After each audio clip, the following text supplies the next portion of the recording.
অনেক পাঁপড় খেয়েছি, কিন্তু কাঁচা আমের পাঁপড় পাঁপড় এক বিস্ময়কর খাবার। এই পাঁপড় খাবার ভেজে নিচ্ছে কি সুন্দর চমৎকার ভাবে। তবে এটিকে বানানো যায় কীভাবে সেটা দেখেন, বিস্তারিত আমি দেখবো। তার আগে বলে দেবো লাইক শেয়ার কমেন্টস করে দেবেন। আর যদি দেখেন পেজ থেকে ফলো করবেন, আর চ্যানেল থেকে দেখলে সাবস্ক্রাইব করবেন, শেয়ার করতে ভুলবেন না। তো চলে আসি এই যে মূল জায়গা না বাড়িয়ে মূল ভিডিওতে চলে যায়। এই কাঁচা আমটা খোসা ছাড়িয়ে নিলাম।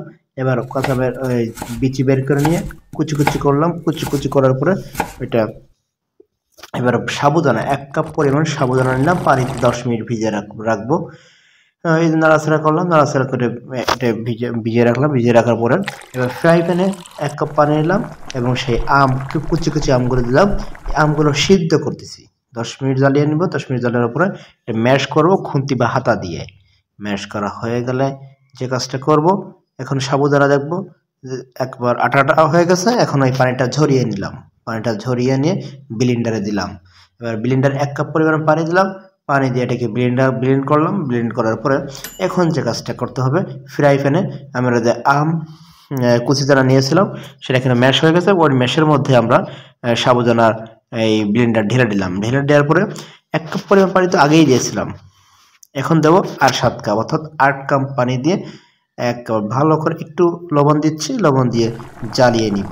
এটা মোটামুটি আমরা 10 মিনিট যাবত জ্বালাবো এবং নাড়তে থাকবো।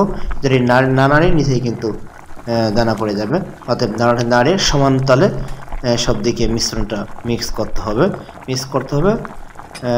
এরপরে যে কাজটা করতে হবে, আরও 10 মিনিট জ্বালিয়ে নেব। আরও 10 মিনিট জ্বালিয়ে সব মিলে 20 মিনিট। এই 20 মিনিট জ্বালিয়ে নেওয়ার পরে একবার আটালো ভাব হয়ে যাবে এবং এটা অনেক ঘন হয়েছে।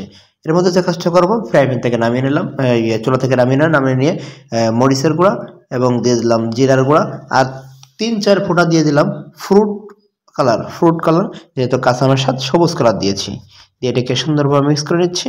মিক্স করে নেওয়ার পরে যে কাজটা করতে হবে, এই যে মিক্স হয়ে গেছে। এখন আমরা যে কাজটা করবো, 1 কাপ কাঁচা আম এটা পলিথিনের উপরে একটু তেলে ব্রাশ করে নিয়ে সুন্দর করে বিভিন্ন জায়গায় লেপটিয়ে দিব। এই লেপটের মতো তেল ব্রাশ করলে কি হবে, খুব দ্রুত উঠবে। এইভাবে করে দিয়ে দিচ্ছি। দিয়ে দেওয়ার পরে যে কাজটা করতে হবে, অবশ্যই পলিথিনের উপর করবেন। সারা রাত আমরা রেখে দেবো ফ্যানের নিচে।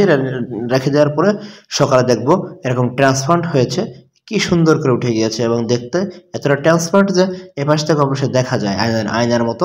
এরপর এটাকে ভেজে সুন্দর করে খেতে পারবেন। তবে এটাকে আপনি সংরক্ষণ করে রাখতে পারবেন। এই যে আমরা ভাজে অলরেডি দেখাচ্ছি, ভেজে খাবেন। তবে এটাকে সংরক্ষণ করে রাখতে পারবেন, 1 বছর করে রাখতে পারবেন। তবে সংরক্ষণ করে রাখার জন্য যে কাজটা করবে, রোদে শুকিয়ে নেবেন।